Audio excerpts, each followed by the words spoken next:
Hey guys what's up learn with फोरवी में आप सभी का स्वागत है।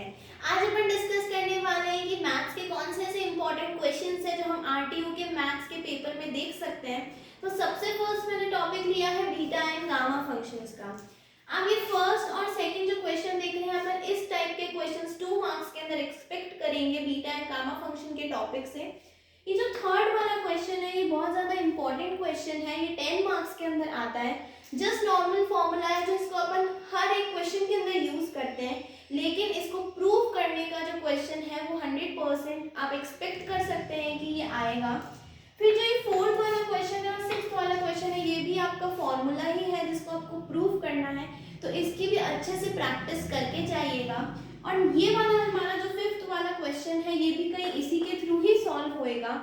तो मैं चाहूंगी कि आप इस वाले क्वेश्चन को भी अच्छे से प्रैक्टिस करते जाएं और इसके ऐसे कुछ सिमिलर क्वेश्चंस की भी प्रैक्टिस करें। तो ये सारे मेन जो क्वेश्चंस हैं जो इतने सालों में देखे गए, तो मैंने सारे क्वेश्चंस को सम अप करके लिख दिया है। अच्छे से इन सबकी प्रैक्टिस करिए और स्क्रीनशॉट ले लीजिए, फिर अपन नेक्स्ट टॉपिक पे आगे क्वेश्चंस में आपको बता रही हूँ।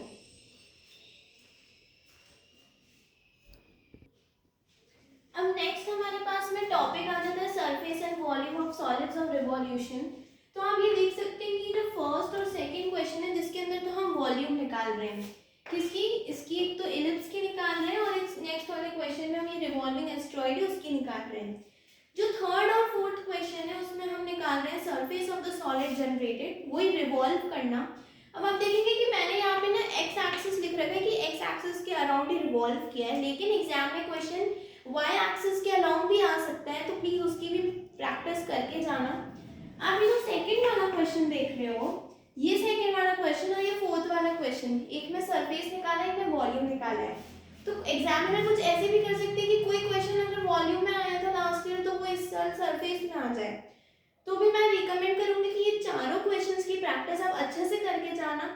हो सकता है इन चारों में से कोई एक आ जाए आपका, तो इसका फटाफट स्क्रीनशॉट ले लो, फिर अपन नेक्स्ट टॉपिक पे बढ़ते हैं। अब आती है हमारी बात डबल इंटीग्रल के बारे में। डबल इंटीग्रल में आपको फॉर्मूलाज बहुत अच्छे से याद होने चाहिए। अगर आप चाहोगे तो मैं इससे फॉर्मूलाज पे वीडियोस बना दूंगी उसके लिए, लेकिन डबल इंटीग्रल और ट्रिपल इंटीग्रल इन दोनों के अंदर फॉर्मूलाज बिल्कुल अच्छे से याद होने चाहिए, जो भी हमारे इंटीग्रेशन के होते हैं, जो भी हमारे डिफरेंशिएशन के होते हैं। तो ये मैंने 3 क्वेश्चन लिखे और इस थर्ड वाले क्वेश्चन में मैंने इसके 3 पार्ट लिखे हैं। ये जो एक तो तीनों पार्ट है ये सबसे ज्यादा, मतलब आप ये समझ लो ये जो सारे क्वेश्चंस मैंने लिखे हैं ये मोस्ट इंपॉर्टेंट है और मैं 100% कह सकती हूँ कि इसके अंदर से ही आएगा। अगर हम बात करें कार्टेशियन फॉर्म से पोलर फॉर्म में चेंज करने का, तो हमारे पास में ये क्वेश्चन है। अगर हम बात करें कि हमको ऑर्डर ऑफ इंटीग्रेशन चेंज करना है, तो ये तीनों इंपॉर्टेंट क्वेश्चन है। मैं बता रही हूँ जब मैंने आरटीयू लिया था ना, तो ये सेकंड वाला क्वेश्चन आया था 10 मार्क्स के अंदर और बहुत सिंपल होता है। अच्छे से कैलकुलेशन करो, बहुत इजीली आपसे क्वेश्चन सॉल्व हो जाते हैं। अब एक नेक्स्ट आएगा ट्रिपल इंटीग्रल का, सिर्फ एक क्वेश्चन बताऊंगी, उस वो आया हुआ है काफी बार, तो अपन वो देख लेते हैं। इसका फटाफट से सब लोग स्क्रीनशॉट ले लो। अब आती है बात हमारे ट्रिपल इंटीग्रल की। तो ट्रिपल इंटीग्रल के अंदर एक ये वाला क्वेश्चन है जो इम्पोर्टेंट हम कह सकते हैं इसको। मोस्ट ऑफ द टाइम क्या होता है कि 2 मार्क्स के अंदर ट्रिपल इंटीग्रल का क्वेश्चन आ जाता है, होता बिल्कुल, फिर हाफ पेज की कैलकुलेशन होगी, आपका आंसर निकल जाएगा बहुत इजीली। तो इस टाइप का क्वेश्चन अपन कुछ देख सकते हैं, फटाफट से करो, फिर अपन नेक्स्ट टॉपिक पे जंप करते हैं। सीरीज में सीक्वेंस एंड सीरीज के बारे में अपन पढ़ेंगे। गाइस अब बात आ जाती है हमारे सीक्वेंस एंड सीरीज के बारे में। ये वो वाला चैप्टर है जो मोस्टली 98% बच्चे इसको छोड़ के जाते हैं। तो एक तो ये देख लेना कि उसके अंदर टेलर्स थ्योरम क्या होता है, 2 मार्क्स के अंदर आ जाएगा। और मैंने अक्सर देखा है क्या करते हैं, टेलर्स थ्योरम है उसका स्टेटमेंट लिख देंगे। अरे हर थ्योरम के अंदर उसका एक्सप्रेशन लिखना बहुत ज्यादा इंपॉर्टेंट होता है, एक्सप्रेशन नहीं लिखोगे यू विल गेट 0 मार्क्स। तो टेलर्स थ्योरम देखो। सेकेंड थिंग कन्वर्जेंस टेस्ट होता है, तो वो हर साल देखते हैं कि कन्वर्जेंस टेस्ट के ऊपर ही क्वेश्चन आता है, तो ये वाला क्वेश्चन आप देख सकते हो, अच्छे से इसको करके जाना। बाकी जो दूसरे टाइप के जितने भी टेस्ट होते हैं मैं रिकमेंड करूंगी कि उन सबको एक बार पढ़ के जाना, क्योंकि 2 मार्क्स में आने के चांसेस हैं। ठीक है, तो ये फटाफट देख लो और अपन फोरियर सीरीज देखते हैं। तो अब अपन बात करते हैं फोरियर सीरीज के बारे में। वापस जो फर्स्ट क्वेश्चन है पार्सेवल्स थ्योरम, उसको स्टेट करना, उसका एक्सप्रेशन लिखना, 2 मार्क्स के अंदर हम इस क्वेश्चन को देख सकते हैं। सेकंड वाला क्वेश्चन है जिसमें फंक्शन दे रखा है x प्लस एक्स स्क्वायर और फिर अपने को डिडक्ट करके ये वैल्यू निकालनी है। थर्ड क्वेश्चन भी कुछ ऐसा ही जिसमें फंक्शन दे रखा है और अपन को डिडक्ट करके वैल्यूज निकालनी है। अब बात ये है ना कि फॉरियर सीरीज के अंदर अच्छी खासी प्रैक्टिस चाहिए होती है। क्वेश्चंस रिपीटेड आते हैं, 101% रिपीटेड आएंगे। मेरे टाइम में ये सेकंड वाला क्वेश्चन आया था और तुम्हें सीक्रेट बताती हूँ, मेरे को लिटरली ये याद था कि A0, AN और BN क्या होते हैं। मेरा आंसर निकल नहीं रहा था, कुछ गड़बड़ आ रही थी, I would like find out, मैं कर ही नहीं पा रही थी। तो फिर मेरे को याद था कि मैंने कुछ भी करके मैंने वो निकाल दिया। I just got this result. वो सच में वो that was really an amazing part. तो ये आप तीनों क्वेश्चन देख सकते हो। एक क्वेश्चन और बताऊंगी जिसके अंदर साइन और कोसाइन वाली सीरीज है, तो फटाफट इसका स्क्रीनशॉट ले लो, फिर मैं नेक्स्ट फोर्थ वाला क्वेश्चन बताती हूँ।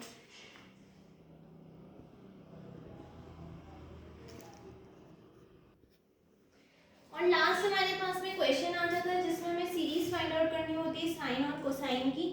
तो ये देखा गया है कि बहुत बार इस वाले क्वेश्चन को आया जब साइन और कोसाइन की सीरीज फाइंड आउट करनी होती है, तो इस क्वेश्चन को अच्छे से करके जाना। क्या पता यार तुम्हारे पेपर में आ जाए जो मैं बता रही हूँ, अपन कह नहीं सकते ना कुछ, तो अच्छे से करके जाओ, प्रैक्टिस करो।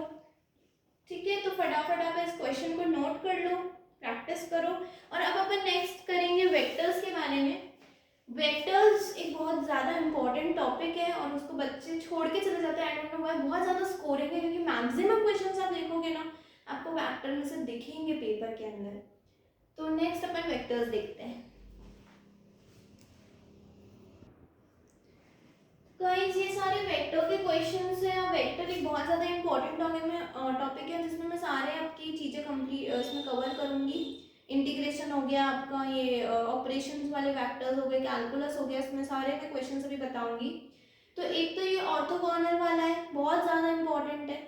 सेकंड थिंग एक यूनिट वेक्टर वाला है जो अपन 4 मार्क्स के अंदर एक्सपेक्ट करेंगे बी पार्ट के अंदर।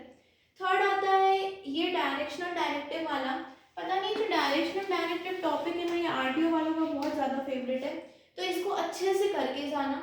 अभी तो मैंने सिर्फ 3 टॉपिक्स ही बताया, अभी डाइवर्जेंस के, कर्ल वाले सारे क्वेश्चंस मैं भी आपको बताती हूँ। फटाफट इसका स्क्रीनशॉट लो, फिर अपन आगे बढ़ते हैं। तो ये सारे आगे के क्वेश्चंस हैं। इसमें आप देख सकते हैं जो 5 और 6 वाला क्वेश्चन है तो एग्जाम में आता ही रहता है, तो इसको तो 100% करके ही जाना। मतलब मेरे को याद है शायद ये वाला क्वेश्चन आया था जब मैंने पेपर दिया था। इंपॉर्टेंट है, अच्छे से करके जाना। आगे के देखते हैं। तो गाइस ये है सारे आगे के क्वेश्चंस। इसमें अपन देख सकते हैं कि इसके अंदर वर्ड प्रॉब्लम्स आना स्टार्ट हो गई है। तो वर्ड प्रॉब्लम्स वाले क्वेश्चन वेक्टर के अंदर 100% इंपॉर्टेंट है, 100% आएंगे, ये मैं कह रही हूँ। आगे के क्वेश्चन बता रही हूँ, 2-3 क्वेश्चंस और हैं, तो ये 10th के बाद में अपन और आगे देखते हैं। लेकिन ये जो सारे क्वेश्चन मैं वेक्टर्स के बता रही हूँ, आप प्लीज इन्हें प्रैक्टिस करके जाना क्योंकि 100% चांसेस है आने के। फटाफट इनका स्क्रीनशॉट ले लो, इनको नोट कर लो और फिर मैं आगे के क्वेश्चंस बताती हूँ। तो गाइज ये हैं सारे क्वेश्चंस, टोटल 13 क्वेश्चंस है वेक्टर्स में से। लास्ट वाला है जिसके अंदर ग्रीन्स थ्योरम आपको प्रूव करके बतानी है। ग्रीन्स थ्योरम का क्वेश्चन आप 100% एक्सपेक्ट करो, अच्छे से इसको प्रैक्टिस करके जाओ, इससे रिलेटेड क्वेश्चंस प्रैक्टिस करके जाओ। साथ ही साथ में ये वर्क डन वाले क्वेश्चन, स्केलर पोटेंशियल निकालना, ये वाले क्वेश्चन ये भी बहुत ज़्यादा इंपॉर्टेंट है। वेक्टर्स में से आप अच्छे क्वेश्चन देखेंगे पार्ट बी और पार्ट सी में, तो इनको अच्छे से करना। और अब लास्ट हमारे पास में मल्टी वेरिएबल कैलकुलस बचा है, तो वो मैं अभी आपको बताती हूँ, फटाफट इनको कॉपी कर लो।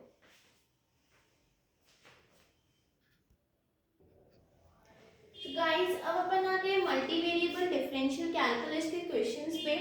4 क्वेश्चंस मैंने आपको बताए और ये मतलब तुम समझ सकते हो ब्रह्मास्त्र है। तो फर्स्ट, सेकंड, थर्ड, फोर्थ, इसमें से थर्ड और फोर्थ एक टाइप का क्वेश्चन आएगा, फर्स्ट और सेकंड कोई एक टाइप का क्वेश्चन आएगा। रिकमेंडेशन है अच्छे से करो। देखो मैंने ये बहुत पुराने पेपर को देखकर, सब कुछ देखकर मैंने सारे क्वेश्चंस को प्रिपेयर किया है, तो ऐसे ही तो मैंने भी प्रिपेयर नहीं किया होगा। और मुझे एग्जाम्स के मैंने ज़रूर बताना कि कौन कौन से क्वेश्चन आए, कौन कौन से नहीं आए। एक लास्ट हमारे पास में मैक्सिमम मैंने क्वेश्चन बचा हुआ है, उसमें भी मैंने 4-5 क्वेश्चन अच्छे से ढूंढ कर निकाले, तो फटाफट इसे कॉपी करो और वो लास्ट पोर्शन अपन अभी कवर करते हैं। तो गाइस ये हमारा लास्ट टॉपिक नहीं है, लास्ट सेकंड टॉपिक है। मैं इसके बाद एक छोटा सा 2 मार्क्स वाले भी और बताऊंगी कि कौन कौन से आने के चांसेस हैं। Maximum and minimum of two function of variables का है। तो ये तीनों क्वेश्चन है, जिसमें आप थर्ड वाला देख सकते हो कि लेग्रांजे वाला क्वेश्चन है। तो लेग्रांजे तो आरटीओ वालों का फेवरेट टॉपिक है, हर साल देते हैं। ये वाला करके जाना, और एक और इसी टाइप का क्वेश्चन है एलिप्स वाला, वो भी करके जाना। बाकी ये दोनों क्वेश्चन है बहुत इंपॉर्टेंट है। ये जो सेकंड वाला क्वेश्चन है, यहाँ पे साइन एक्स साइन वाई और साइन एक्स प्लस वाई वाला फंक्शन दे रखा है। साइन की जगह यहाँ पे कॉस भी हो सकता है, तो कॉस एक्स कॉस वाई और कॉस एक्स प्लस वाई वाला भी आपको देखने को मिल सकता है, तो वो वाला भी प्रैक्टिस कर लेना। बाकी ये तीनों इंपॉर्टेंट क्वेश्चन है, अच्छे से करो। लास्ट में आपको 2 मार्क्स वाले क्वेश्चंस बता देती हूँ कि कौन कौन से आपके 2 मार्क्स वाले इंपॉर्टेंट हैं। तो एक तो मैंने आपको बता दिया था कि ग्रीन्स थ्योरम है, तो ग्रीन्स थ्योरम देख सकते हैं, ठीक है। कौन कौन सी लाइक उसके अंदर सारी चीज़ें रहेगी, आपको उसका स्टेटमेंट लिखना पड़ेगा, एक्सप्रेशन लिखना पड़ेगा। अगर कोई भी थ्योरम को स्टेट किया जाता है तो उसका मतलब एक्सप्रेशन तो आपको लिखना ही है, ये मैंने आपको अभी थोड़ी देर पहले भी वीडियो में बताया था। सेकेंड एक पार्सेवल्स थ्योरम हो गई आपकी, ठीक है। थर्ड आपकी स्टोक्स थ्योरम हो गई, स्टोक्स का भी क्वेश्चन आ जाता है। फोर्थ आपका एक रहता है कि डाइवर्जेंस वेक्टर क्या होता है, तो डाइवर्जेंस वेक्टर आ जाएगा, ठीक है। वीडियो को आराम से 2x पे देखो, ये इतना धीरे धीरे देखने की जरूरत नहीं है। फिफ्थ अपने पास में एक इरोटेशनल वेक्टर आता है, वो भी देखने की जरूरत है अपने को कि उसकी डेफिनेशन क्या होती है।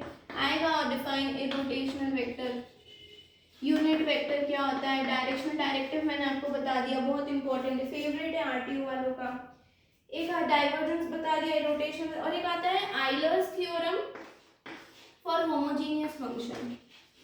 Euler's theorem for homogeneous function, ठीक है। तो ये सारे 6 हैं, बहुत ज़्यादा इंपॉर्टेंट है, अच्छे से करके जाओ। मैथ्स का पेपर है, बहुत इजी आने वाला है, कोई ऐसी डरने की बात है ही नहीं। और सारे क्वेश्चंस को अच्छे से प्रैक्टिस करना। मैं इनका सॉल्यूशन तो यहाँ पे प्रोवाइड नहीं कर सकती हूँ, it's not possible for me also.